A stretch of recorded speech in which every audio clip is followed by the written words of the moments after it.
爷爷横死家中，凶兆盖顶，外界皆说是我郑家犯了惊天大忌，云城送葬时无人敢接这白事。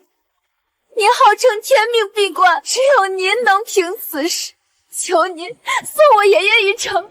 唉，你们家老爷子天难葬，地难收，谁碰谁要倒大霉。你们郑家得罪了手眼通天的大人物，有人在算计你们呢，不敢碰，不敢碰。如果您都不能为我爷爷送葬，还有谁能让我爷爷入土为安？恐怕只有传说中那位长生殿主才能为你爷爷送葬了。不过长生殿介乎于虚实之间，若无机缘行走世间，或1年，或万年，或100万年都不可见，唯有其心至诚之人，才有一丝见到长生殿主的可能。长生殿主不就是爷爷生前说的主人吗？100万年前混沌初始，长生殿主的第1任仆人死后，殿主将其葬在了玉京山。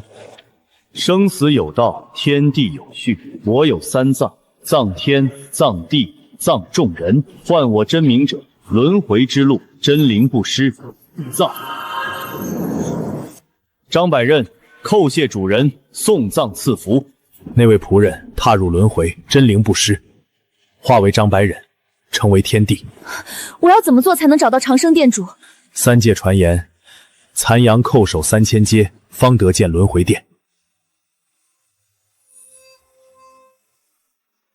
好，那我就带着爷爷留给我的遗物向西走，5步跪10步叩，进得轮回殿，为爷爷送葬。求长生殿主现身，为我爷爷送葬。求长生殿主现身，请长生殿主现身，为我爷爷送葬。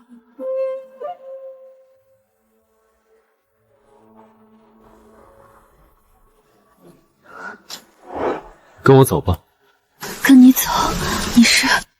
你不是在找为你爷爷送葬的人吗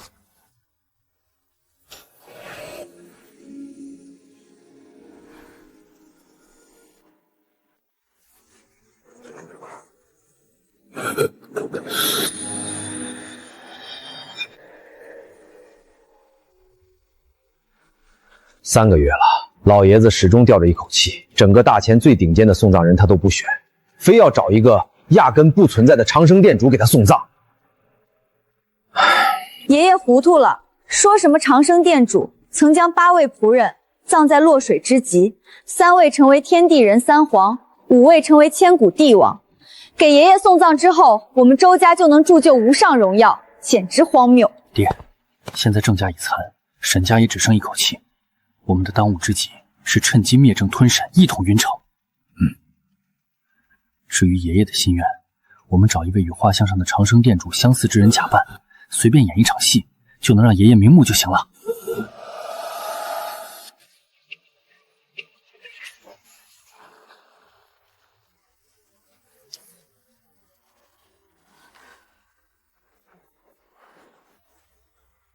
这是周家，我爷爷就是被他们算计的。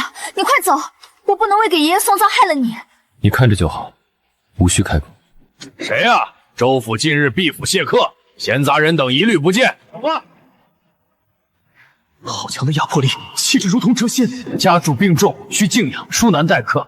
小先生请回。我不进，让九幽出来，满足他临终之愿。我此行现世，即为了结这些许因果。放肆！家主病重下不了床，即便康健，也不是你说见就能见的。他既不变，我自见他。是高手！来人，抓住他！周家的护卫都是云城百里挑一的高手，小心！破！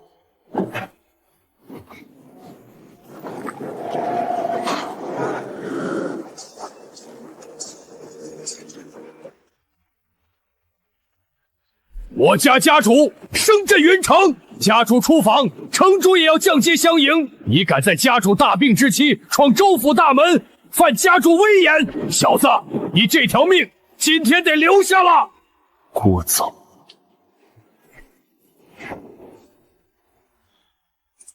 啊！有人闯府！有人闯狂妇！哪来的不长眼的家伙？家主生命垂危之际，敢来我周家闹事，要让家主走得不安宁啊！我来周家，并非闹事，而是看我的仆人最后一眼。他侍奉我一生，临终之际，我来圆他的临终之愿，以全主仆之礼。你的仆人？你是谁？我周家怎么会有你的仆人？他叫周九幽。爷爷，你敢说爷爷是你的仆人？爷爷万金之躯，整个云城无人敢不以爷爷为尊。你算个什么东西，也敢对爷爷不敬？周九幽教子无方，我曾教他3分礼数，到了你们这里，竟半分都没有。还敢辱我爷爷清明，找死！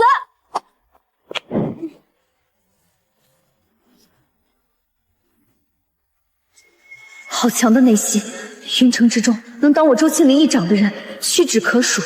他是什么人？我怎么从来没有听说过？凡力徒劳，退！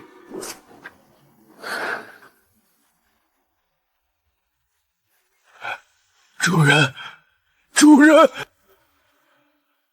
我进这道门，你们拦不住。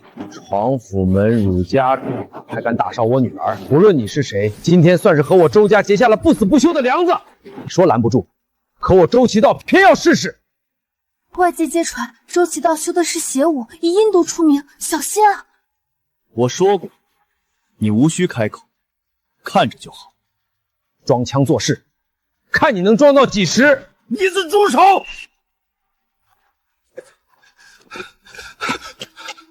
爹，这小子说您是他的仆人，辱您一世威名。您回去歇着，我一定将他碎筋断骨，要他死无全尸，护咱们周家威严。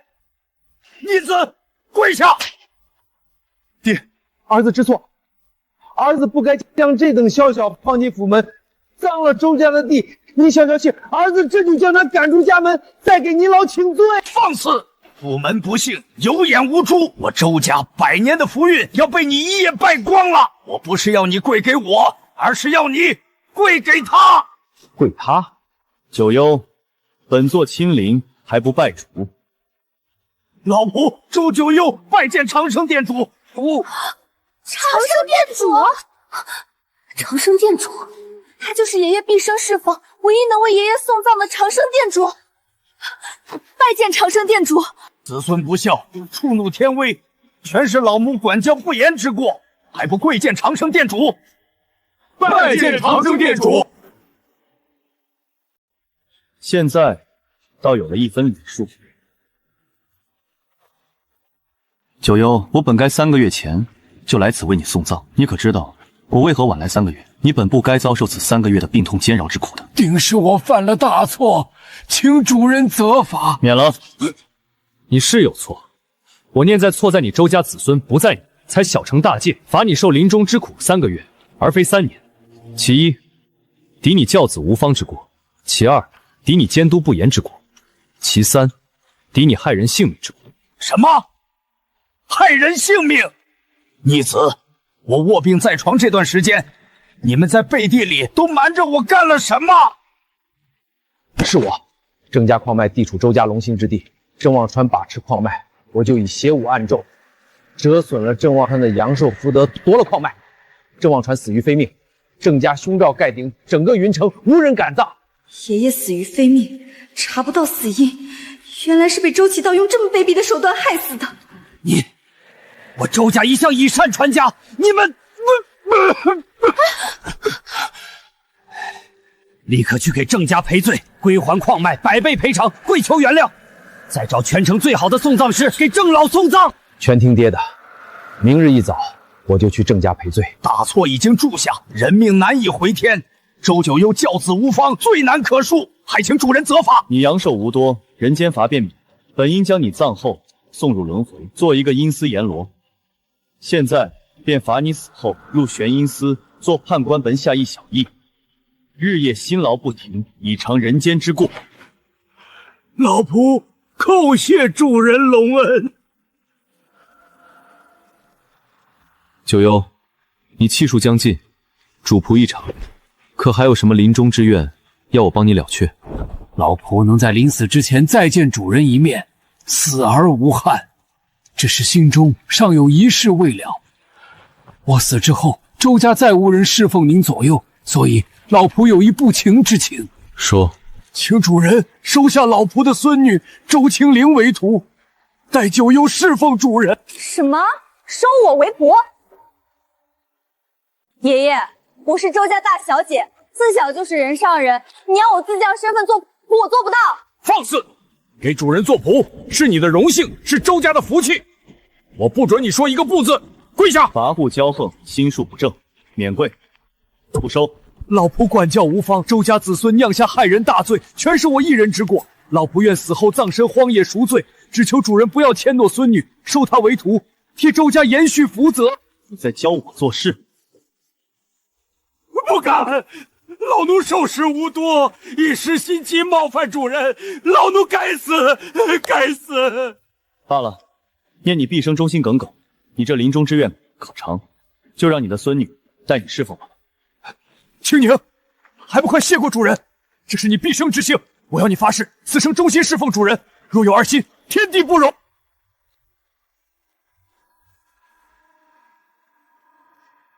周氏清明发誓，此生侍奉主人，不得违背。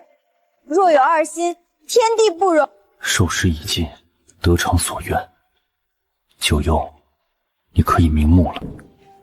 主人保重。老奴走了。他已瞑目。主人保重。老奴走了。他已瞑目，入棺待葬吧。周九幽生前玉气凝结，死后湿气聚于五脏六腑，体内阴阳逆乱，煞气内固，阴窍未开。若非吉时吉日不宜下葬，否则毕生不祥。什么时候是吉日吉时？九为吉，九为尊，停灵9日9时方是吉日吉时。那日我自会来给你爷爷送葬，今夜3更，将此铜钱放在你爷爷口中。下葬之日，棺出灵堂，须铺3丈红土，方可通天路。入土之时，棺椁立地30寸3分。棺椁4角各点1盏煤油灯，径点3颗。灯燃则可葬，灯灭则……灯灭如何？灯灭则有血光之祸，非我不可平定。走吧，你爷爷天难葬，地难收，无人敢葬。停灵多日，该入土了。站住！天难葬，地难收，你是郑忘川的孙女。天难葬，地难收，你是郑忘川的孙女。没错，郑家长女郑秀宁。我爷爷吊着一口气3个月都没死，你们一来他就断了气。你不是长生店主，你就是郑秀宁找来给郑忘轩报仇的骗子，骗我爷爷泄了这口气，他才枉死的。本性极恶，九幽竟还想着为你们铺路祈福，徒劳。周家注定福尽气绝，我们走。站住！你虽是个骗子，但老爷子亲口指定让你为他送葬，你就得留下。葬仪未完之前，不准踏出周家半步。没错，不管郑家给了多少金银，我周家都出10倍。你留下，完成爷爷的遗愿，让他入土为安。你今日欺骗之事，既往不咎。周青宁，你可还记得我已是你的主人？你就是这样与主人说话的。我周家大小姐金枝玉叶，做你一个江湖骗子的奴仆，你也配？我只是圆我爷爷的临终之愿，延长戏罢了。你可知做我的奴仆，是你爷爷为你求来的天大的机遇，是你周家几世的福泽。这机缘我不要，这福泽我周家不稀罕。现在回答我周家开出的条件，你答不答应？你要答案。好，这玉环送我，做我10年仆人，我与你爷爷送葬，再与你正是红尘100年之人。仆人郑秀宁拜见主。还在装？好，你们一同演戏做长生店主，我就亲手将你撕碎，送入长生殿。目中无主，放！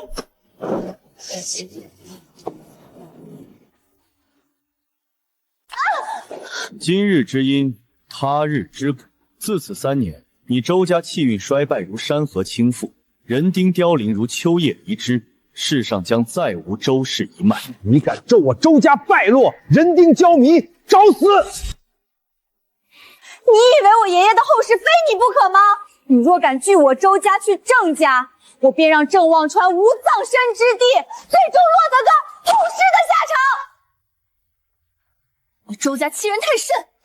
罢了，我葬之人，无人可动。3日后天气兴暗，正合启灵送葬。你周家人若想来陪葬，自便即是。若真有我周家一人陪葬，那你要葬的就是整个郑家，包括他。他为我仆，有我必。周家，哼，周九幽福薄，后人无果。你们最好按照我说的处置他的尸体，否则大祸临头，无人能救。装腔作势，在云城惹怒了我周家，他休想再有片刻安宁。咱们就偏不准他葬。3天之后，我要他跪在爷爷面前，求着给爷爷下葬。爹，我已经请了3位帝师，我一定要他跪着给您送葬。我这指甲怎么这么痒啊？我这牙怎么也这么痒啊？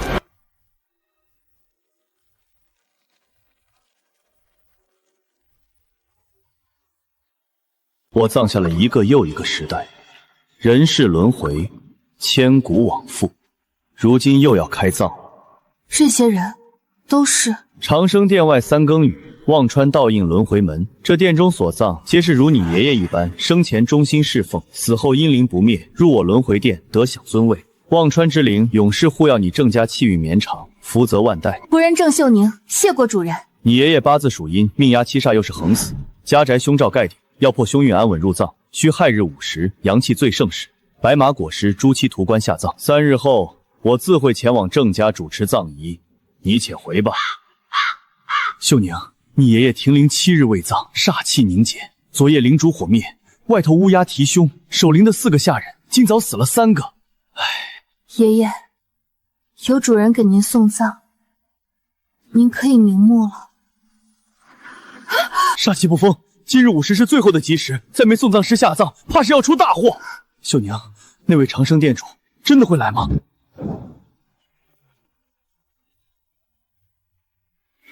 我周家不点头，你郑家的葬谁送谁死。午时，主人一定会为我爷爷送葬的。主人，哼，给脸不要脸！他敢来，我必让他跪着给爷爷送葬。吉时要到了。秀宁，店主再不到，我郑家怕是要完了。你们期待的店主要敢来给郑忘泉送葬，我就要他死，我周家就要他死。谁敢送葬，谁敢！吉时将至，请灵。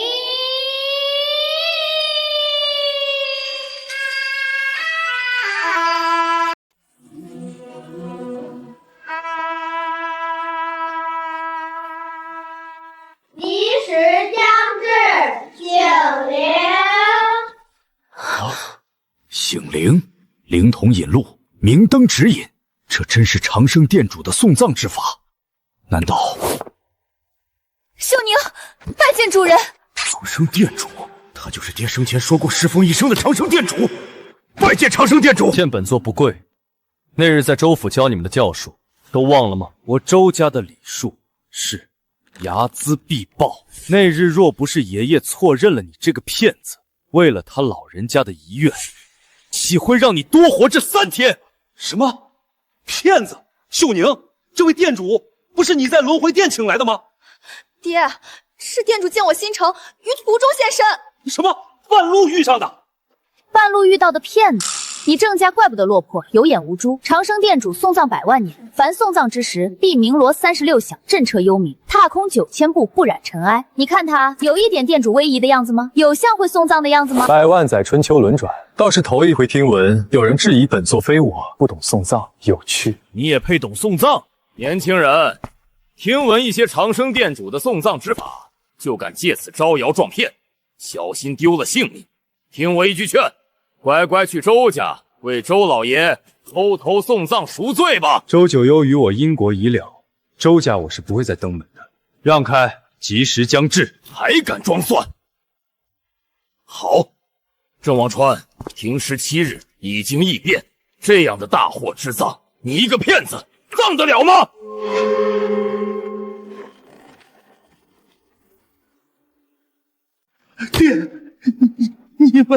来，你郑家不是让他来送葬吗？送，看今晚郑老家主会不会葬而复返，带你们上路。日落之前若不入土，必定异变，郑家谁都救不了。如今大前3位顶级送葬师都为我周家效力，只有他们才能镇压异变，送郑忘川入土，救你们郑家满门。但条件是，我要这个骗子去给我爷爷一路跪行送葬，完成我爷爷遗愿。我说过，郑家的葬你送不走，给周家跪行送葬的债你躲不掉。本座的决定你动摇不了，周家因果他日了断，郑家这葬我必送。这家主今日必须下葬，如果3位帝师真有十足的把握，就请。爷爷就是周家逼死的，葬仪不能交给他们，能葬爷爷的只有长生殿主。离日落不过半天，郑家早已被我派人围得水泄不通，他出不去，你们也没得选。爹，长生殿就是一个虚无的存在，这世上哪有人见长生殿主？事关郑家存亡，我不能冒险。周家势大，我们对抗不起，只能按他们说的做。请3位帝师为家主送葬。慢，你答应了，可这个骗子他还没答应给我爷爷跪行送葬呢。小先生，凡送葬之人都为求财，你要多少，我出双倍，只求你随他们去周家送葬。求财？忘川一世英名，怎么会有你这种愚蠢的后人？郑忘川，我葬的哪有什么忌讳，不过是我这走得不明不白的仆人，死后还要受人摆弄，有些不甘心罢了。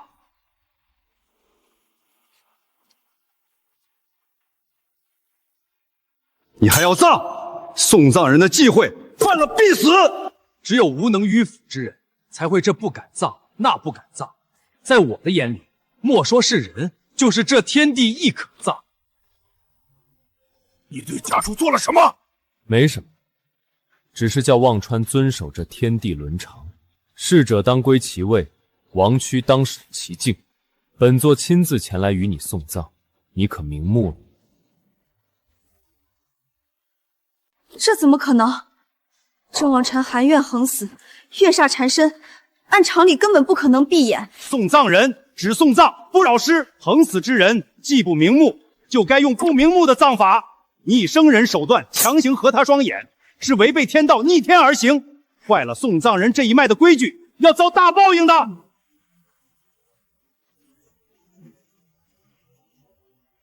你坏了送葬人的规矩，触怒天道，这雷这雨就是上枪示警，再不停手必遭天诛。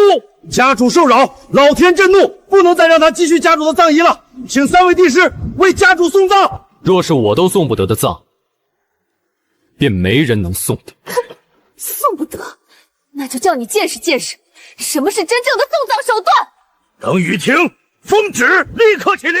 送葬吉时就在午时1刻，分毫不能延误。等雨停，不如叫雨停；等风止，不如叫风止。行云布雨，几时起风，几时雷动，几时落雨，几时停，这是天地的事，凡人怎能控制天下？只能等。凡夫俗子可等，我不可等。天道，你明知我今日送葬，却落雨失难，以下犯上了。午时即到，请主人出手，平人祸断天下，为我爷爷送葬。他亵渎天道，只怕他今天要葬的是他自己。本店主送葬，向来风清日明云淡，怎可有风雨？张百仞。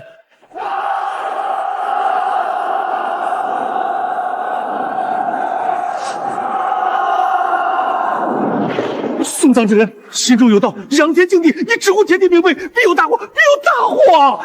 本座要这风停雷顿雨散。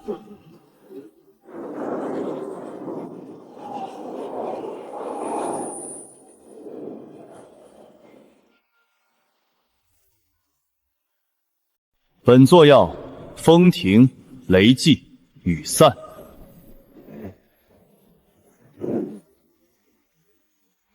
这怎么可能？天象只听天地号令，怎么会受他肉体凡胎驱使？爹，你看到了吧？可遇天象，他就是长生殿主，爷爷的葬仪非他不可碰。哼，假的，全是骗人把戏。他只是懂天象，提前算好雨的起止，哪是遇天象号令天地，装腔作势罢了。他坏了送葬规矩，亵渎天地，现在风轻云淡，是天劫来临前的宁静。天劫若真敢降临，就当做给我这位仆人送葬的礼乐吧。午时已至，叫人，抬棺，起灵。请长生店主为我爷爷送葬，坏了送葬忌讳，又招惹天劫，让他送葬，闭关生不祥。遭殃的不只是郑家，还有整个云城。我周清灵不语，他葬不成。下一次云城城主大选在即，周家即将接任城主之位，祸乱云城的事绝不能发生。停临7日，乌鸦啼凶，血光隐世，守灵人死，不祥一生，妄动郑老家主葬仪，祸害整个云城。爹，您若在天有灵，就给我一点提示，您的葬仪要谁来送啊？我请来的3位帝师是云城最顶尖的高手，他们结下的法阵，谁都破不了。午时已到，再不动就无法抬爷爷入关了，请店主破阵。不过是让忘川尸身入关，何须抬人入关？不抬，难道要尸身自己走进去吗？未尝不可。忘川听令，尸书自起，入关归期，尸骸离卧，关中安息。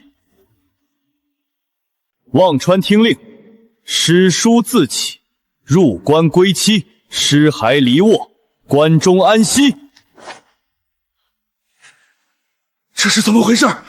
老爷子已经停灵7天了，怎么还能坐起来？赵忘川竟然能自己坐起来，他对这个老东西到底用了什么手段？爷爷，孙女不孝，不能破解歹人法阵，才不得不扰您安宁，求店主用此法请您入关。能让你爷爷在及时入土为安，便是你最大的孝顺。我活了30年，竟不知道这等玄奇之术。3位帝师，这是什么邪门功法？死而复生吗？人死如灯灭，以亡人做出这种举动，除了江湖骗术，绝没有第2种可能。人死焉能再活？骗术更不需要。不过他生前为我命是从，死后依旧听从我令而已。传闻地主御灵之术能号令已死之人做出些简单的动作，和他的手段一模一样。装腔作势，想骗过我们的眼睛，可惜骗术太糙，被拆穿了。装，敬畏是装不出来的。忘川，你临终之际尚有遗愿未了，便是向本座恭敬行礼。如今你灵魂已散，便让躯体代你了却此愿。跪，本座受你这一拜。能躬身坐起，已经是你的御灵之术的极限。跪，他做不出来。能下床，能站立，这是怎么回事？爹，你不要吓我啊！了却这一愿，你便能安心的上路了。老仆郑忘川拜见长生店主。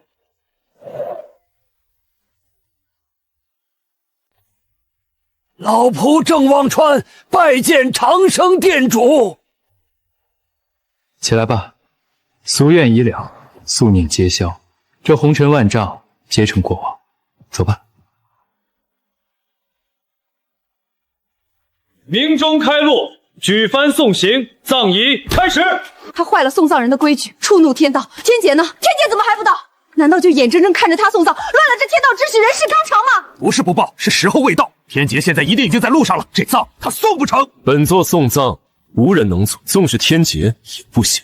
家主行跪礼，自行入关，意思明确，就是要他送葬。我这就叫礼乐队明月开路。不必，长生店主送葬何须人间礼乐？还在装？送葬不用人间礼乐，难不成你能把9天云阙之上的仙乐请来吗？要仙班明月，何须要请？长生店主送葬，必是要这天地人3鹤方可抬棺。我看谁敢！天地人3鹤是3界之内最高送葬礼仪，没人能去袭。天地冥王人皇哪一个不是3界至尊？怎会来为一个凡人送行？错，不是没人，而是仅本座一人。本座今日送葬要天鹤，天鹤何在？长生店主经行葬仪，仆人张百营代天来贺。葬行之路要地鹤，地鹤何在？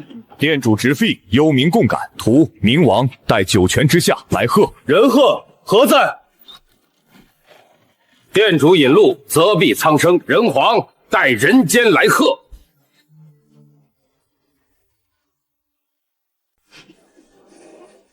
天地人鹤礼数已全，尊无敕令，起灵。他真的聚齐了天地、冥王、人皇3鹤，难道他真的是长生店主？不可能！论地位，论功业，论威望，咱爷爷都没资格让长生店主亲自送葬。他郑望传无功无业无威，凭什么？假的，全是假的，不过是找来演戏的罢了。换身衣服就真当自己是天地冥王人皇了。来人，封门！我叫你们进得来，出不去。来人，封门！天地、冥王、人皇全都在此，阻挡3界最高职权者会是什么下场？还要我来告诉你吗？你周家的人没了。我倒是小看了你们，你们早有准备，将我周家设在外面的人伏杀，可没有用。就算你们抬得走这关，出得了这大门，又能把郑望川葬在哪儿呢？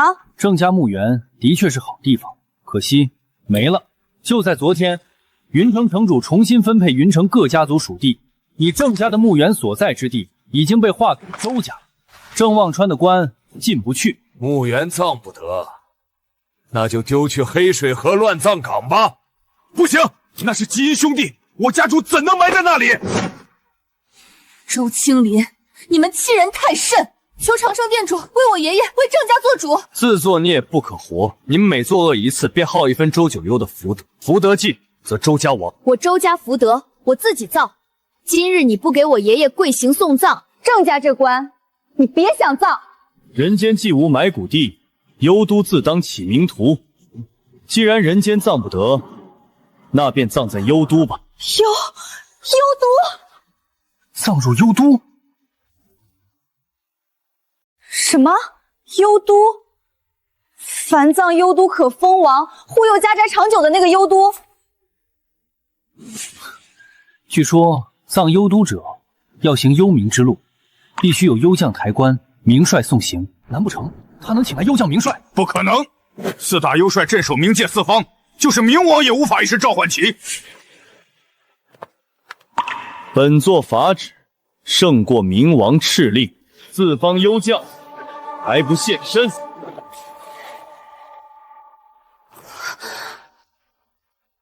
拜见长生店主。一句话召幽将，绝无可能，都是你找的同伙演戏。夏虫不可语冰。午时1刻已到，抬棺。葬在幽都？哼！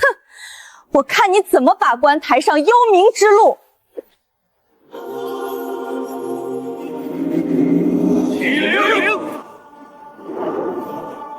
天地引路，冥王开道，人皇扶灵，葬。是。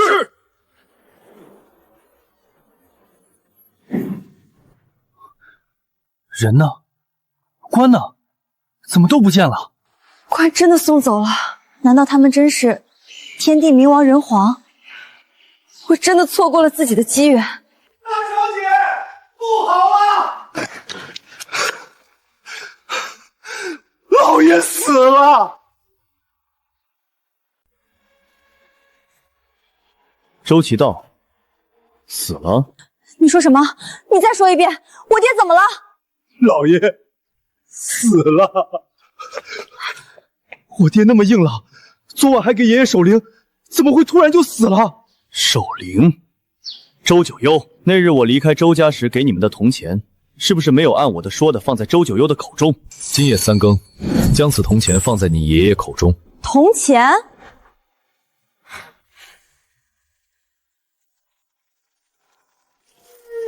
我爷爷何等尊贵，他生前最重仪容，你那枚铜钱不知已经过多少人的手，污秽不堪，我怎会放在爷爷的嘴里？走，回家，我一定要查出来，爹是被什么人害死的。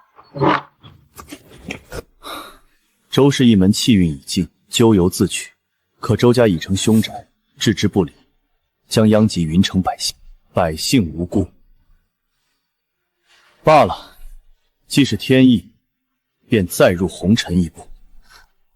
主人还要去周家？本不想葬周九幽，可他已成人间灾祸，为免苍生蒙难，只好令其归于尘埃。白昼星陨，主丧乱，不祥。星落东南，今晚沈家恐有血光之灾。看来是周九幽执念未消，死有所念。沈林渊一生忠诚，积善有余，我不能不救。罢了，先去沈家。听说长生店主出关，今日给郑家送葬，快备车，我要去郑家。爹，您年岁已高，腿脚不便，这种小事就让我去吧。混账！长生店主亲临，这是沈家天大的福气，我必亲自相迎。不就是几步路吗？我死不了。再过1月，你便有100岁，这几步路，本座替你走了，全当赐你一份100岁圆满。长生店主驾临，老徒未能远迎，老徒该死。本座今日若是不来，今晚你确实就要死了。老仆不知犯了什么该死之罪，请店主明示。你早已出长生殿，与我已无主仆之名，只剩故旧情分，我又有何名目来给你定罪？一日为仆，一生为仆。沈明渊这辈子都是店主的仆人，忠心如旧。本座今日这一番奔波，便不是徒。沈凌渊，你曾随我修习占卜之术，也曾算尽天下人心，今日怎么没有算到自己将有一场死劫？怎么会有死劫？我爹身体硬朗，医生诊断还能再活10年。10年，那要看他能否度过今晚的劫了。你可知，当年曾与你一同侍奉本座，又一同离开长生殿的同僚周九幽已经死了。知道。你又可知，周家后人无德，为铜钱压舌，断周九幽生气。如今周九幽尸身异变，已化成浆。什么？成浆？其子周其道已死于他手。我观天象，你沈家今晚有亡人入府，兴血光之灾，是周九幽要来找你了。周九幽之死，又不是我沈家害的，他来找我爹做什么？生有所愿，事有所念，凡事之果必有其因。周九幽为何要来沈家，你不知道，可你爹着。我糊涂啊！周九幽的儿子周其道一再欺压沈家，我为免沈家遭到毒手，请来邪修暗中施咒，不成想周九幽察觉，替他儿子挡下了邪咒，才落得不治奔亡的下场。说到底，周九幽是我害死的，这便是种下恶因，便得恶果。老仆知错，求店主救我性命。亡者害人，有违天道，你的过错将由你沈家累家的福报来偿还。你若想安然无恙度过今晚，便照我说的做。酉时日落，出沈府大门，朝西南方丈量8步，立3尺杆，祭一铜铃，再丈量8步，放一活鸡。凭一个铜铃一只活鸡，就能解了我沈家今晚的劫？这只是第一步，虚实风起，掩盖脚步。周九幽若来，必在此时。铜铃响，鸡不安。周九幽只要被铃响鸡叫吸引，远离沈府大门，不进入府院，今晚沈府危机可解。若他执念太深，铃响鸡叫都没能将他引走，还是进了沈府呢？入夜之后，便紧锁门窗，不得发出响动。若是有人敲门，不得理会，连敲3声，便是周九幽到了。3声？为什么是3声？1声响为风吹杂物碰门而过，2声响为府中人夜晚敲门，连敲2声没有回应，便知道屋中无人，或是已经睡下，不可再扰，不会再敲第3下。连敲3声，必非生人。连敲3声门，我不予理会，这劫就过了吗？敲门3声之后，周九英可能走，也可能不走。不走？那怎么办？他若不走，便是察觉到屋中有生人气息，下一步就是撞门而入了。撞门而入，老朽已无缚鸡之力，只能任他宰割了。任他宰割？我既是来救你性命，又怎会让你任他宰割？家父命悬一线，求长生店主告知该如何救我父亲性命。周九幽破门而入之后，若要救你父亲，你需准备这3样东西。3样东西？哪3样东西？你需准备3尺高的香案1张，放于屋中东南角，另备檀明香3炷，倒插在香炉中。3炷香倒插？为什么要倒插？3炷香正插，那是祭奠死人的。你父亲尚在人世，若不将香倒插，便是将活人当死人祭拜，会折尽他的阳寿。记下了。还有第3样东西是什么？第3件东西，便是一张你父亲的遗像，立于香案之上，香炉之前，做假死之态。准备完这3样东西，需要我做什么？其一，屋中不留任何带水之物，水属阴，最引湿气。其二，周九幽破门之时，你需藏在香案之下。他见你遗像，若当你已死，自会离去。若是不信，定会满屋搜寻。这香案之下，是你唯一生门，切记不可发声，不可喘息，躲过3刻就能活命。今夜府上凶险，店主叮嘱，只怕有所疏漏，小人斗胆，请长生店主留在府中，护我父亲周全。非是我不想留下，只是今晚周家将有2人成江。2个？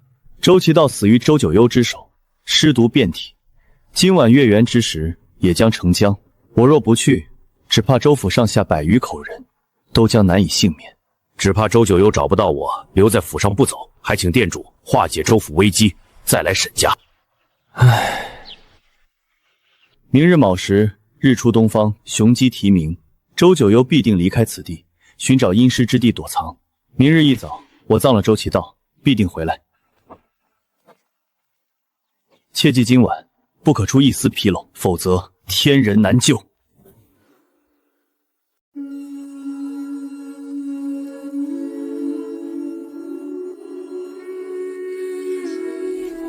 7步8步。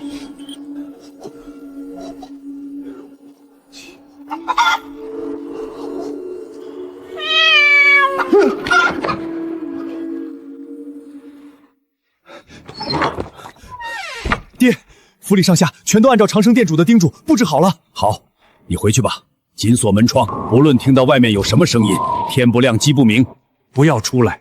留您一个人在这儿，我不放心，要不我陪你一起吧？真出了什么事儿，我还能保护您。糊涂！周九幽画江，力大无穷，你能打得过他吗？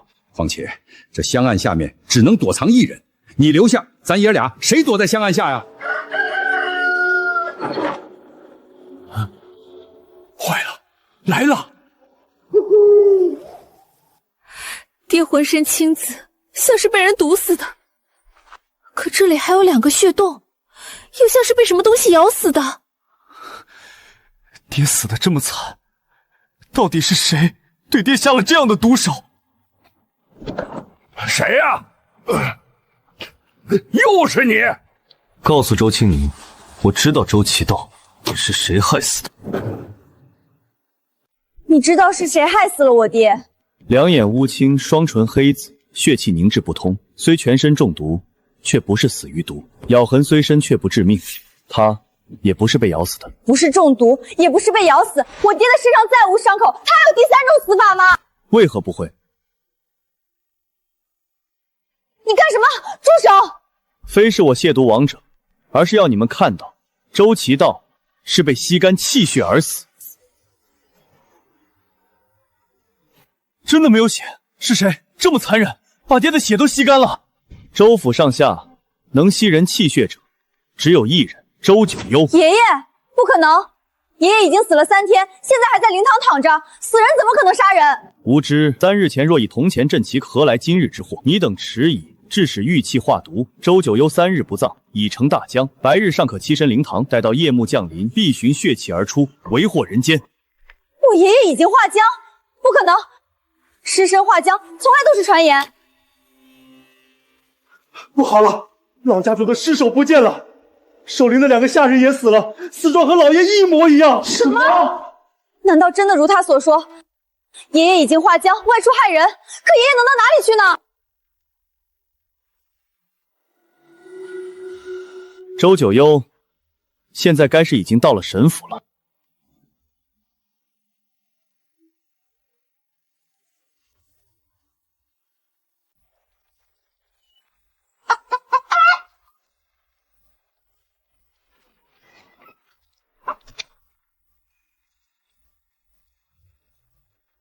铜铃不响，活鸡不叫，难道走了？啊，店主说过，敲门一声，多半是风吹的杂物磕碰在门上。啊，原来是人。谁？糟了，是周九幽！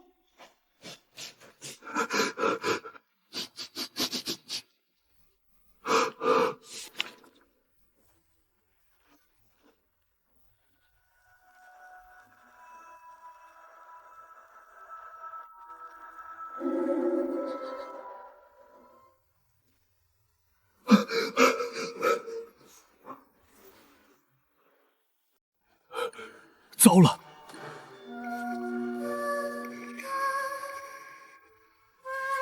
么没有动静了？吓死我了！发动府上所有人，就算翻遍整个云城，也要找到爷爷。周九幽要寻，可当务之急是烧了周奇道的尸体。你说什么？烧了我爹？周奇道身中尸毒，已入膏肓，须以杨木搭成法架焚毁。今晚乃最后时限，若误，周府今晚便是人间炼狱。不行，我爹生前最怕的就是火，绝不能用火烧。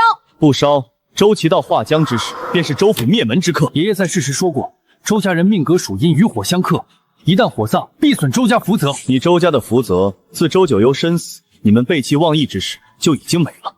我知道了，画江只是你断我周家福泽的借口，你是来报复我周家的。还有郑家，一定是你和郑家人合谋偷了我爷爷的尸体，害死了我爹。心魔障目，便看世人皆是我。看来你们终究是不愿信我，不肯焚了周奇道了。我周家人必须土葬，绝不能烧。就算要赔上整个周家的性命，你也坚决不烧吗？烧了我爹的尸体，就是损了周家的福泽。听了你的话，才是葬送了周家。愚不可及，命该如此，真是无药可救，无人能救。无人可救的是你。今天既然踏进了周家，就休想再出去。来人！我既然来了，就没想过要走，至少今晚不会走。算你有自知之明，我会查清郑家与我爹之死的关联。这之前，你半步都走不出周家。可给他准备一个房间，封锁门窗，严加看管。我既承诺不走，自会遵守。今夜若想求得一线生机，务必捆不住周奇道的手脚，否则大祸临头，神仙难救。爹已经死了，还要捆绑手脚。等葬了爷爷，我一定把他五花大绑，埋了给爷爷陪葬。爹您放心，等我葬了爷爷，就给您风光大葬。周家，我们会打理好的。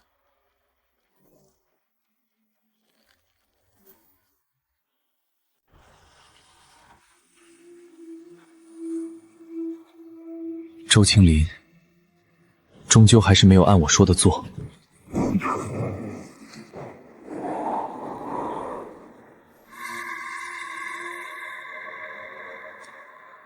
尸身化浆，你比我预想的早了半个时辰。若叫你成浆，必是烈浆。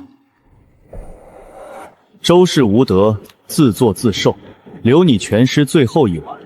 明日寻回周九幽，一并焚之。不过，你今晚休做害人之想。赤早断息，毕业绝光，五感尽丧，动弹不得。这一晚，周府安宁了。爹，你死得好冤。不过你放心，姐姐已经去找凶手了。今天晚上，儿子给您守灵，陪着你。爹，你是不是也想整两口？儿子喂你。这是谁这么缺德？弄两片树叶子盖你眼睛上。哟，还有2颗枣呢。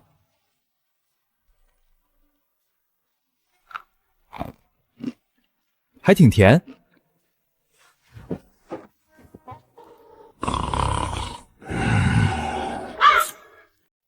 什么动静啊？谁喘气儿呢？喝多了幻听了。谁呀？讨厌，拿走。这不是爹的祖母绿斑痣吗？这手好凉啊！这指甲怎么？这指甲，这斑是……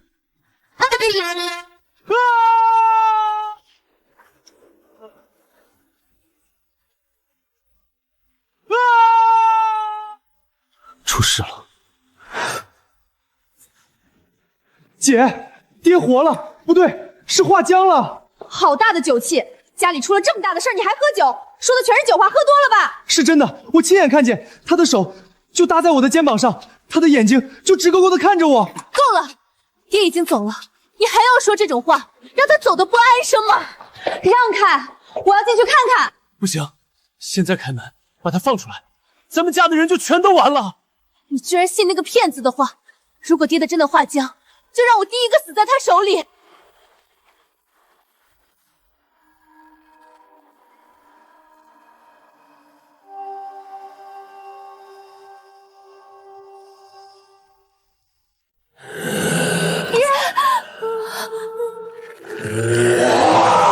让开！灵台方寸一法令，五指如山镇阴家。是。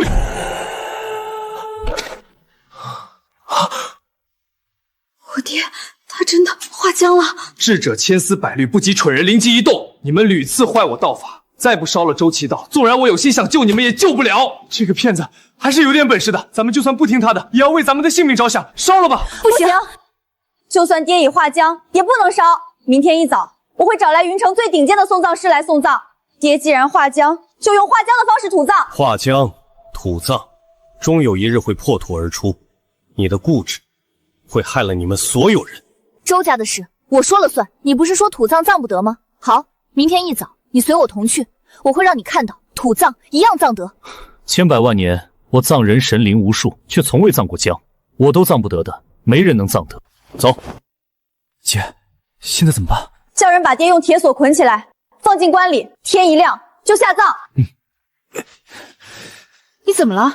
是不是被咬了？听说被画僵的人伤到，尸毒会蔓延全身，也会画僵的。没有，我跑得快，没被抓到。姐，你去找爷爷吧，这里交给我。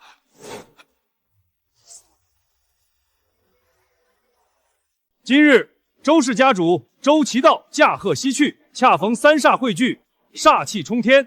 凡生肖属蛇、属羊者，必是家主周祈道阴魂未远，今日入土，然殃煞未散，正待扑人。凡家中有残、缺、吃杀、元气不固者，必。你为何不避？难道蛇、属羊三个属性你都不沾？还是家中吃傻残缺之人一个都没有？我生于混沌初始，无属无姓，更无家人，此等规则与我何干？何必要避？入土为安，阴阳有序，无属无姓者，天地异数，其气紊乱，阴阳失衡，亦必。无属无姓者亦必。我爹的葬，你听着就好。此地山如断手，恶行毕露，水如泣血，缠绕不散，连草木都是鬼怪之态，阴阳早已颠倒，气机彻底崩乱。凡是身在此间中人，根本避无可避。什么？此地不吉？胡说八道！此地山性如伏虎安居，乃守静之势；水似一代缠腰，是聚气之象；草木朝向各异，乃是万灵灵来朝。这是一处难得的吉穴，最宜下葬，福泽后人。良言难劝一意孤行，是凶是吉，一葬便知。周老家主驾鹤归西，吉时已到，诸位官家心神守一，切莫惊扰了英灵法驾。抬棺起！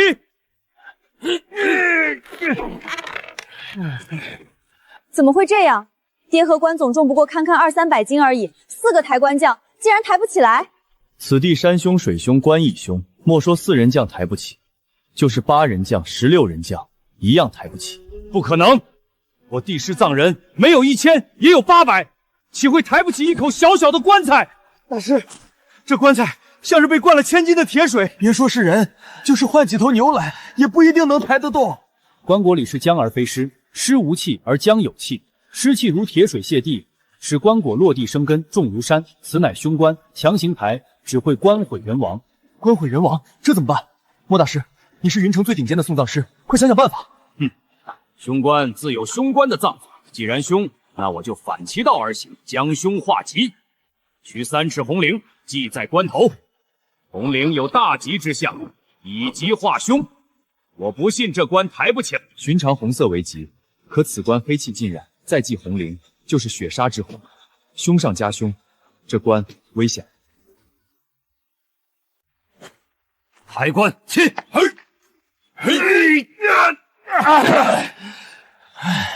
等一下，血！黑气凝血，大凶！这棺不能再抬了，再抬，所有人十死无生。莫大师，我周家可是给了你重金的，你得想办法。看来不拿出看家本事是真的不行了。把抬棺杠换成我的雷击木。此雷击木受百年天雷淬炼，至阳至刚，专克阴物。不管这关里的姜有多厉害，都镇压得住。也不行，此地山水专克此木。如果周琦道借势反扑，则更烈3分。寻常人在这儿也会出事，而他在此地必会更强。哼，不可能！这世上的棺就没有的木头葬不成的。抬棺起！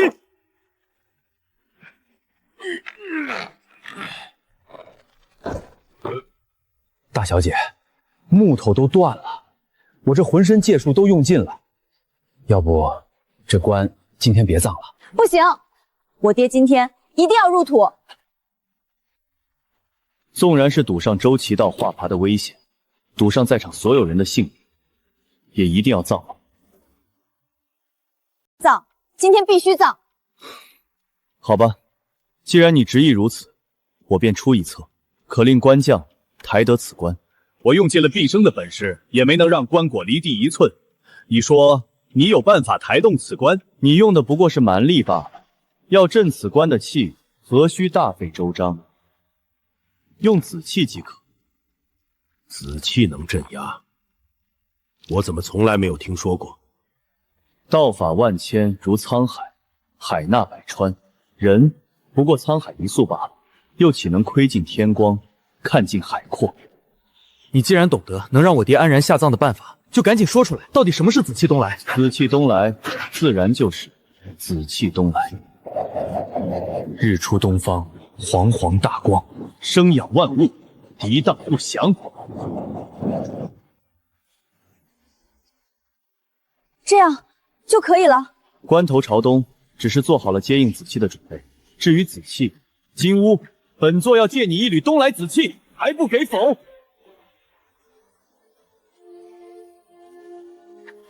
若要抬棺，便是此刻。好，那就试一试他的法子灵不灵。抬棺起，抬起来了，真的抬起来了！莫大师，吉时已过，快主持下葬，让我爹入土为安。慢，这棺我只说能抬，没说能葬。这棺只能抬起，不能下葬，葬必生大祸。不可能，凡是下葬，只要棺椁能抬得起，就一定葬得下。没错，我们在这里费了这么大的力气，不就是为了让我爹入土为安吗？别听他的，葬！出了事，我周家负责。人命之责，你周家负不起。紫气东来能镇压凶煞邪将，可也能激怒关中之物。镇压之下，一刻平静；平静之后，必定是狂暴难平，破关而出。哈哈哈！破关，笑话！封关之前，我在关中按5行之位布下法阵，镇压凶煞。这关里的姜早已无法动弹，破关更不可能。5行之位是对人，周琦道化姜，肉身已死，阴阳逆乱，5行之位自行颠倒。你此举不但镇不住他，反而还会逆势助其修为，你闯了大祸了。阴阳逆乱，5行颠倒。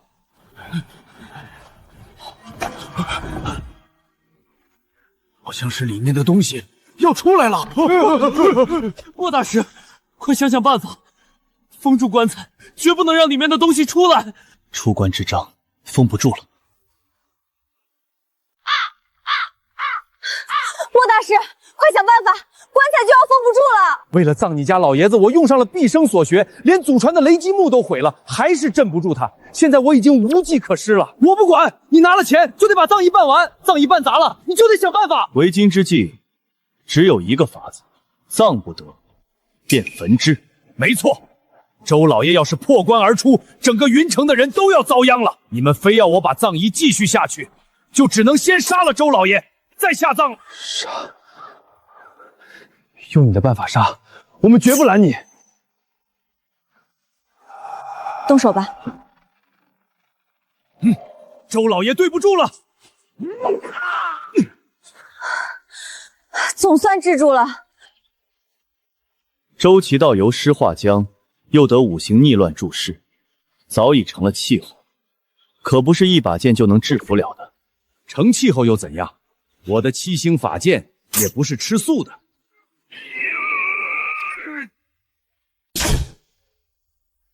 怎么回事？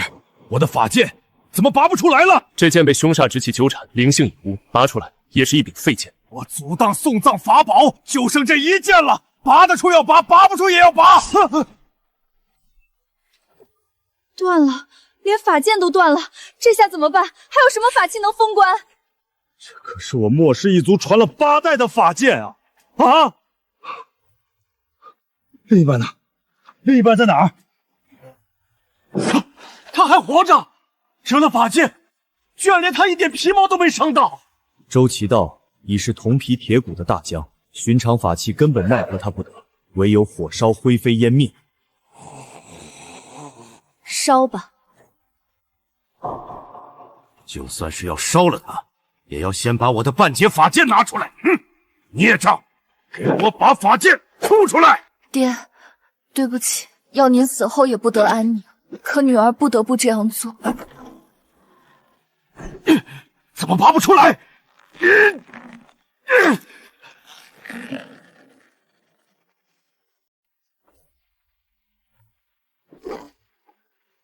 再不烧了他，折损的就不只是你的法剑了，还有你的命。莫大师，别再心疼你的法剑了，我周家再给你寻几件法器陪你就是，快起火烧了吧！今日我火烧家父尸身，已经是违背了祖训，我不能再看着父亲尸身受更多折磨。要烧，现在就起火烧掉！罢了，法剑已毁，拿回来也是一把废剑，就先烧了这孽障，再向祖宗请罪吧。天地无极，乾坤解法，心火为引，诛邪燎原，起！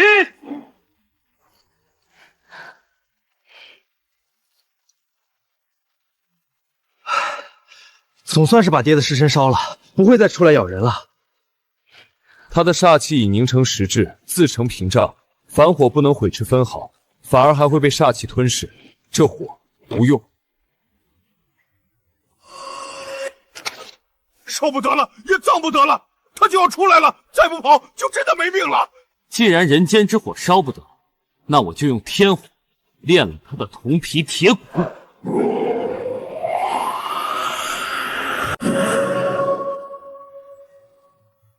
大小姐，二少爷，快跑！依我看，周老爷已化成飞将，他出关就跑不掉了。他在干什么？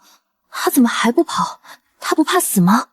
王者，终归幽冥，人世已非你久留之地，速复轮回，勿扰人间秩序。冥顽不灵。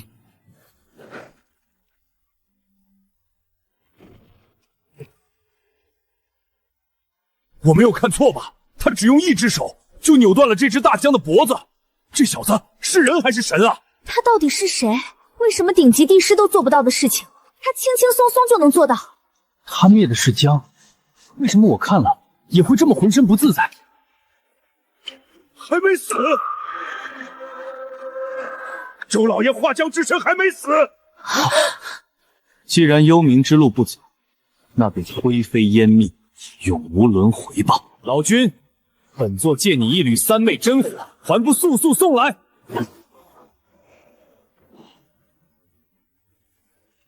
真火焚江，始于今时。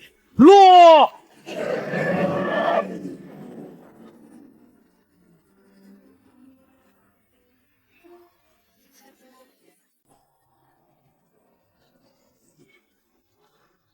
真火不焚，无上之身，我信了。你就是长生殿主，送葬人莫齿，拜见长生殿主。长生殿主，他真的是长生殿主。仆人周青林拜见长生殿主。拜见长生殿主。本座若没记错，周九幽去世当日，你便背弃誓言，永不为我仆。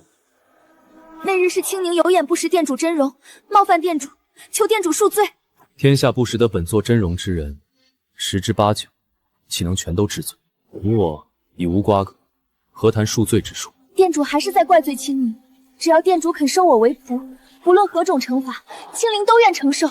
求殿主，看在我爷爷毕生侍奉的份上，再给我周家一次机会。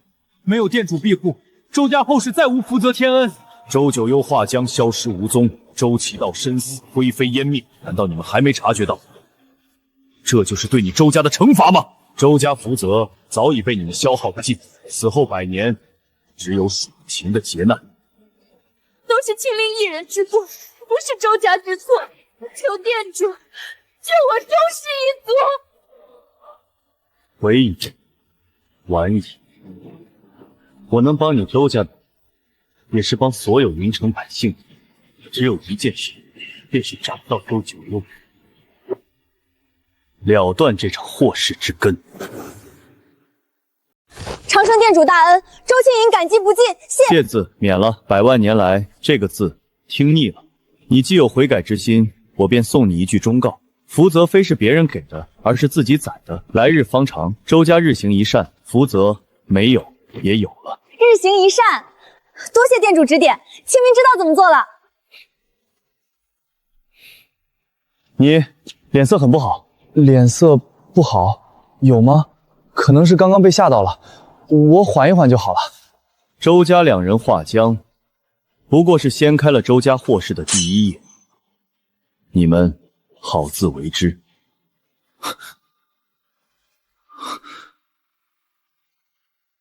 坏了！长生店主已经给我们指了明路，以后周家只许行善。小陈走了。姐，你先走，我收了爹的骨灰就回去。也好。二少爷，告辞了。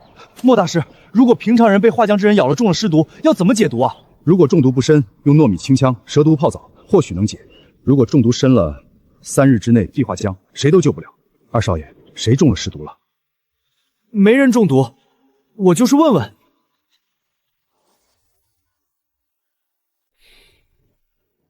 沈林渊终究是没能逃过这一劫。店主，我和爹全都按照您说的做了，为什么我爹还是会遭了周九妖的毒手啊？水汽，我曾告诫你们，周九幽来时，这符中不得有任何带水之物。为何我还能察觉到些许水汽？还有水汽？不可能啊！这屋子里凡是沾水的东西，我全都搬走了，就连爹最喜欢的花绿植，我都叫人拿得远远的。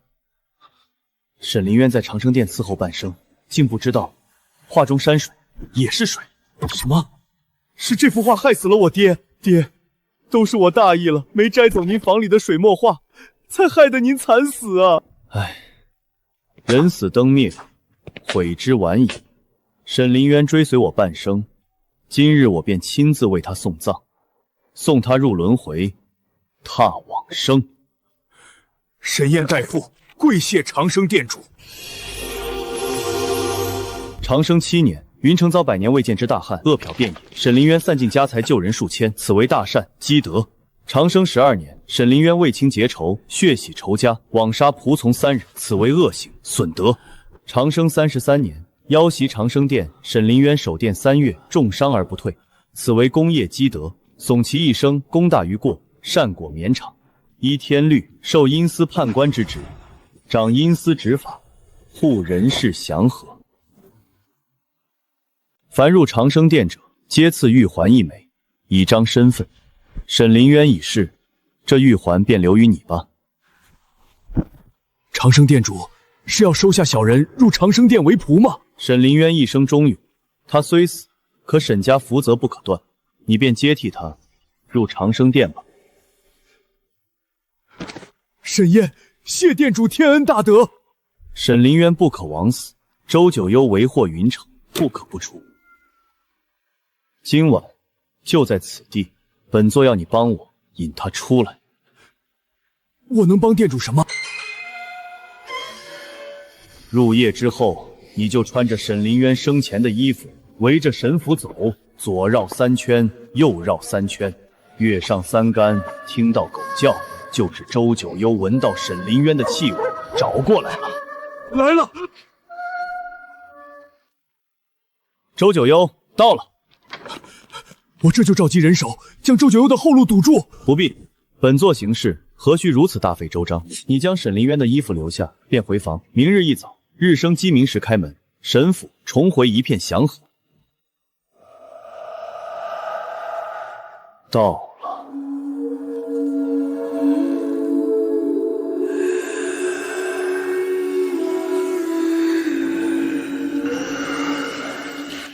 长生9年，周九幽出入长生殿，于洪灾中救出孩童17人，行善积德，受乡民立碑感念。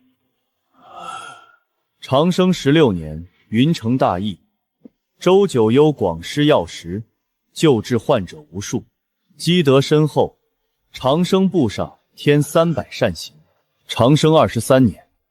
北地龙脉泄气，旱灾连年，你自行损德折寿，向天祈雨，行大善。可你偏偏就在昨日害死沈明渊，虽不是你本意，却是你所为，德行有损，避无可避。你虽已不记得世间万物，可唯独不敢忘记对本座的敬畏罢了。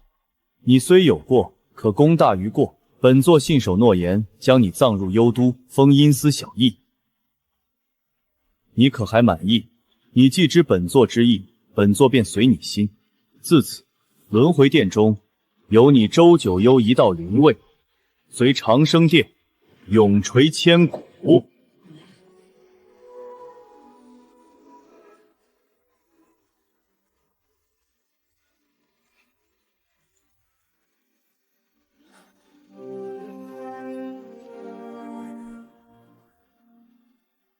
周九幽已葬幽都，这玉环就留给周青灵，当做一个念想吧。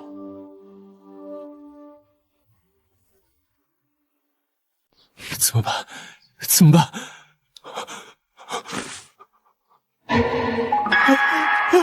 怎么办？怎么办？二少爷，你已经1天没出门了，厨房已经做好了饭，该吃饭了。我不饿，不饿，今天1天我都不想吃东西，别来烦我。二少爷，您都1天没出门了，还要在屋里憋1天啊？您是不是病了？说了，今天我不想出门，别来烦我！你聋了听不见吗？滚！二少爷，那您歇着，有什么吩咐就喊一声，我不走远，听得见。哎，周叔，小陈怎么了？还是不肯出来吗？可不嘛，自从给老爷收拾完骨灰回来之后，就像中了邪，把自己关在屋子里，1天1宿没出来，谁都不见，谁都不让进。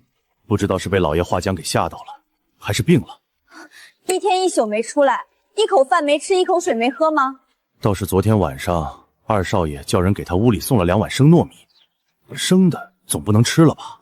生糯米，他还要什么了？他还要伙计去买了几条毒蛇泡洗澡水，半夜不开灯，叫伙计把浴缸放在屋里就走，泡完澡又叫伙计把浴缸抬走。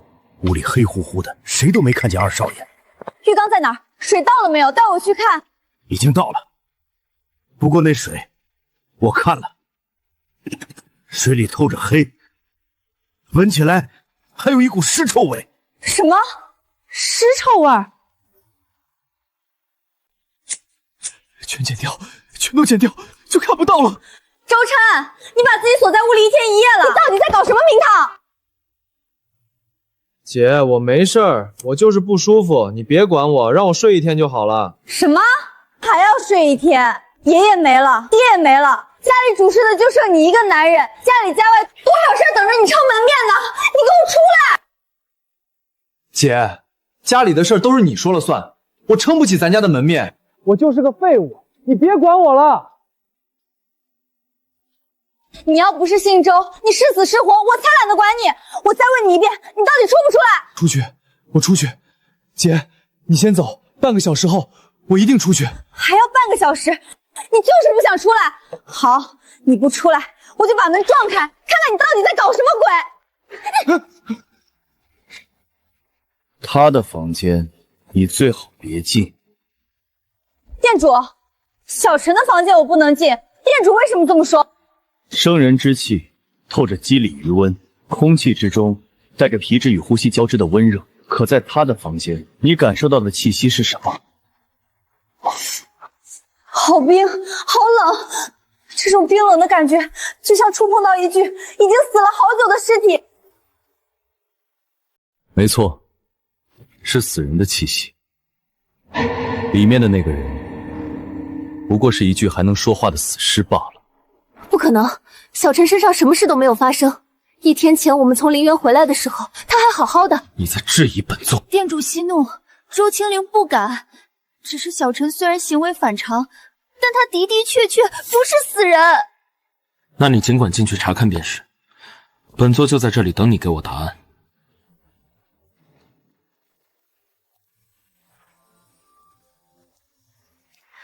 小陈，你是不是病了？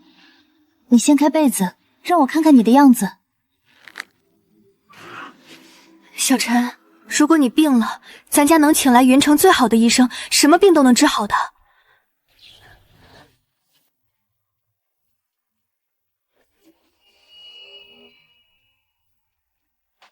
小陈，你转过身来看看我，我是姐姐。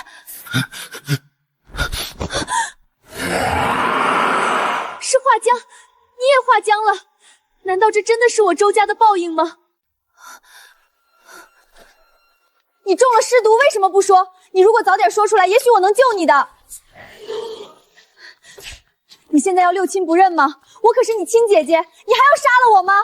若华江之人还有一丝人性，周齐道便不会被周九幽咬死，而他也不会被周齐道咬伤。周家3代人共赴黄泉，虽百年福泽不在，却也荡平了此后所有无妄之灾。求长生店主大发慈悲，救救小陈，救我周家！送他上路，便是对你周家最好的救。小陈！周家曾犯下弥天大错，以致3人殒命，祸事至此方休。这是爷爷的东西，此玉环为本座所赐，如今留给你。你周家人虽已不再侍奉长生殿，但有此玉环，来日周家有难，你仍可凭此玉环来长生殿寻求解难之法。长生殿不会坐视不理。周青灵，叩谢店主大恩。人间3葬事已了，该回去了。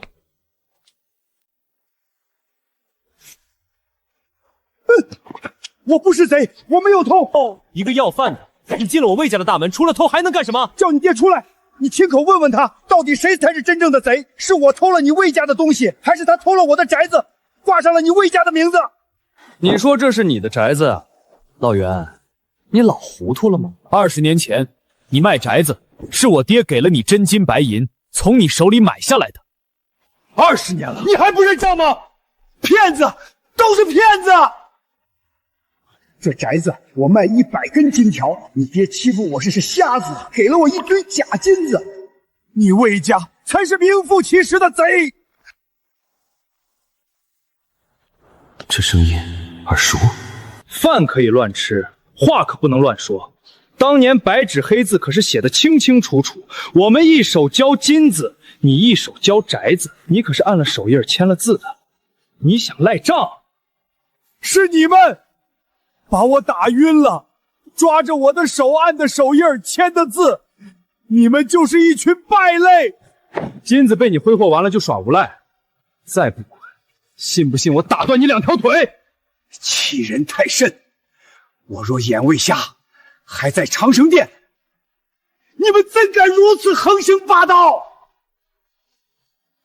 袁守道，是他。长生殿，传说而已，你也配提？长生殿不是传说，你这种小人没资格见。你一个瞎乞丐也配进长生殿？干脆叫乞丐帮。我袁守道半生侍奉长生殿，一日为殿主之徒，一世为殿主之徒。你可以打我、骂我，甚至是杀了我，但我绝不允许你侮辱长生殿主。你是狗吗？对你的店主这么忠心？既然你这么忠心，为什么你当了20年的要饭花子，还是瞎眼的花子，都没人管你？你的店主呢？他怎么不来看看你？是我自作自受，是我有错在先。店主留我一命，只封了我的双目，我一辈子都感念店主的大恩大德。袁守道受20年磨难，倒是真的守出了一番正道。老袁，你不光瞎，还疯了！你做梦都念到长生殿，我听着就烦。按住他！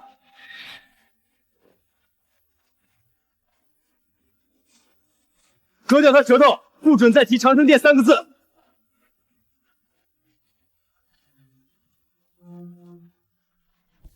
天地虽宽，不润无根之草；拳头再硬，莫欺瞎眼之人。他，我保了。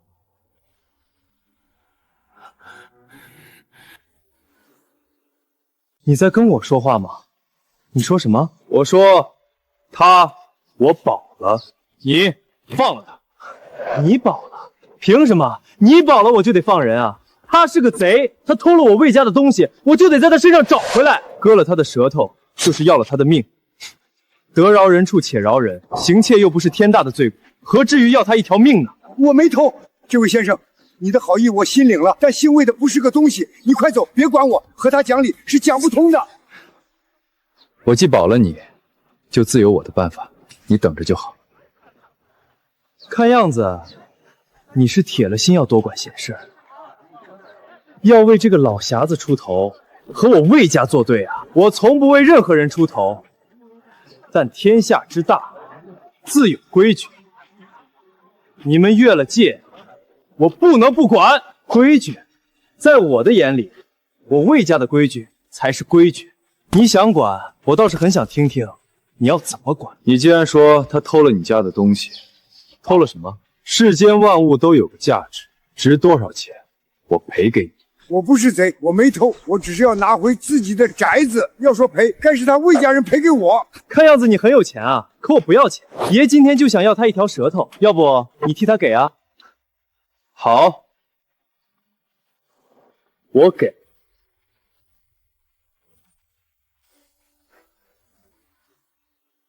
你听清楚了，我说的是，我要的是他的舌头，你也要替他给。这位先生，你一番好意，老匣子心领了。魏家人心狠手辣，他们什么都能干得出来。你快走，就当你刚才的话没说过。这世间巧言令色、背信弃义之徒太多，这般无耻之舌，早该斩断几条，以正乾坤清明之风。好，你要替一个瞎子出头，我成全你。今天魏爷亲手割了你的舌头，拔刀。蝼蚁一须知天高，凡尘众生当存敬畏之心。今天便割此3寸舌，换你魏氏一族半分敬畏。现在你可知晓了这半分敬畏，一分天威？你给我等着，等着！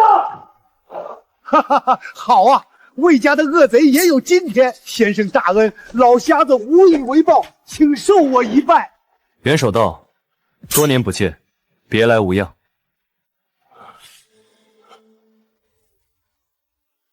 老瞎子看不见你的模样，这位先生，我们认识？认识，在你这双眼睛还能洞察世间万物的时候，我们就认识。我孤苦20年，亲朋避之不及，唯有你能说认识我。冒昧问一句，你可是长生殿的人？只有长生殿的人会这么无私无畏，寻常人不值得冒着被魏家报复的危险救我。路见不平，仗义相助，为正气，为善行。救人的理由有很多种，不是长生殿的人也会做。不，我能感受得到，你和他们不一样。你的身上有一种仙道之气，就像我敬畏了一辈子的那个人。世间人不过都是一副皮囊，包括你敬畏的那个人，没有什么不一样。您看这个，你可认得他吗？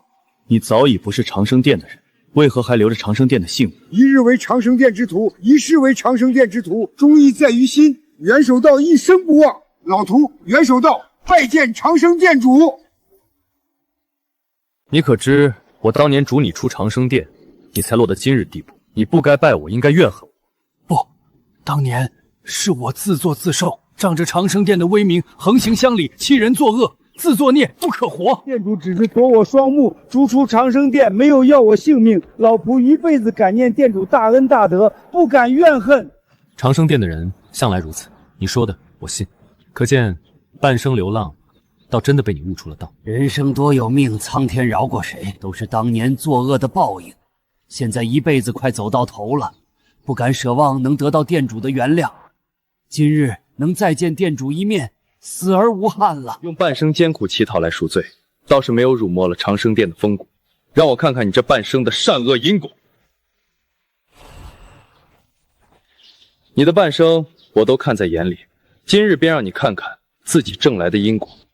原来这些年长生殿没有忘了我袁守道。云城大运24年，袁守道灵山路救下染病货郎，乞丐之身，救人一命，分文不取。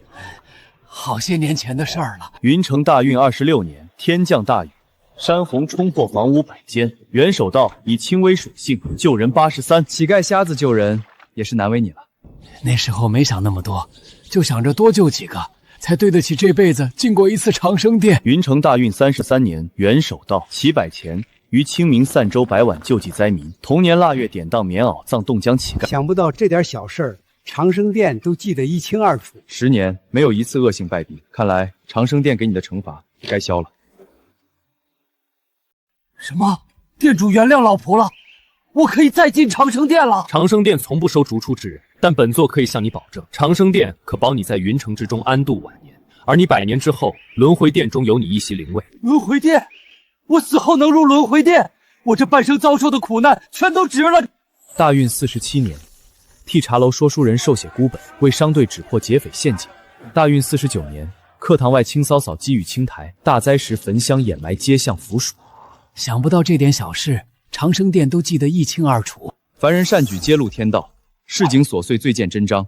人心向善，岂能久居黑暗？当年拿走你的光明是为罚，今日罚消，光明可以还给你了。3000因果线，10万功德光，开！我能看见了，我瞎了半辈子，今天我的眼睛又能看见了。自古言老有所依，若连住的地方都没有，何谈所依？既然他们从你手中抢走了这宅子，那我便帮你夺回来。店主能让我重见光明，死后入轮回殿，已经是天恩。至于这宅子是人间小事，不敢劳烦店主。魏家人若不给，我便不要了。这宅子是你当初入长生殿时，长生殿为你置办。元首道可以不要，但长生殿不能不要。魏氏无德，无德之人不配染指长生殿的宅子。你在此等候，不消1个时辰，这宅子又姓袁了。进门。就是他，割了你的舌头。这位先生，文质彬彬，却用这么恶毒的手段对我儿子，我魏家可是与你往日有仇？无仇，那就是近日有冤。无冤，没有仇，没有怨。你公然跑到我魏家的大门前，割了我儿子的舌头，你到底是为什么？魏家主，门外那位袁守道，想必你不会陌生。至于这宅子如何跟了你的姓，你心里应该比谁都清楚。今日我登门，不为别的，只有一事，要这宅子物归原主。闭嘴！你看不出来吗？这位先生来者不善，虽然文质彬彬，可手段绝非常人可比，应该是某位云游四方的大人物。我从不认为自己是什么大人物，但却是你这般寻常人家高攀不起的身份。我用的也不是非比寻常的手段，只是见不得世间的不公，出手讨个公平罢了。你是非比寻常的人物，我魏家也不是谁都能踩一脚的。你来我魏家讨公平，如果我不想给呢？那令公子所受惩罚就不再是简简单单的掉个舌头了。我今日只想要公平二字。魏家主若还要一意孤行，魏公子身上再缺了什么，就是咎由自取了。你要公平，我要的也是公平。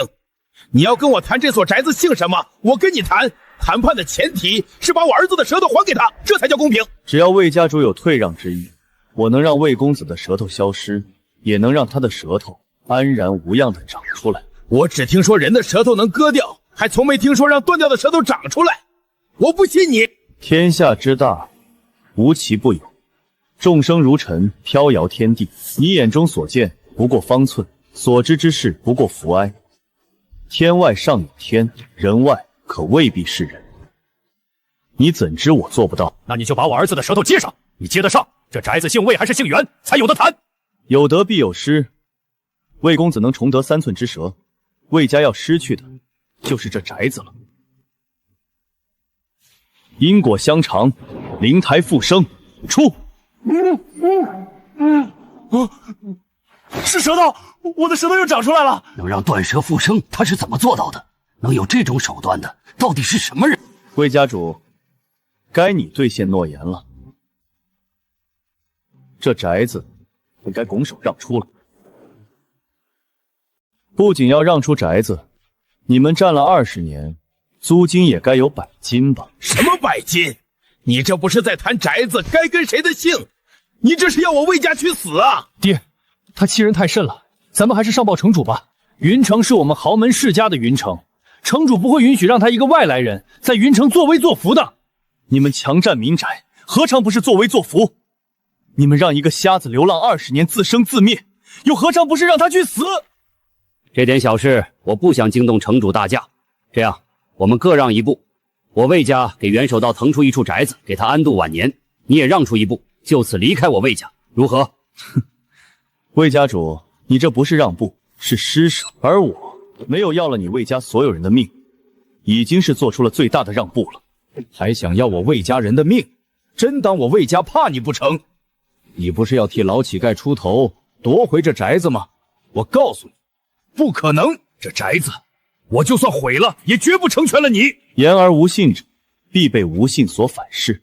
魏无疆，你可还记得我说过，有得必有失。你魏家言而无信的代价，最终都要报应在魏公子身上。你敢再动我儿子一下，我定举魏氏全族之力，将你就地正法。正法？肉体凡胎，哪有资格言正法？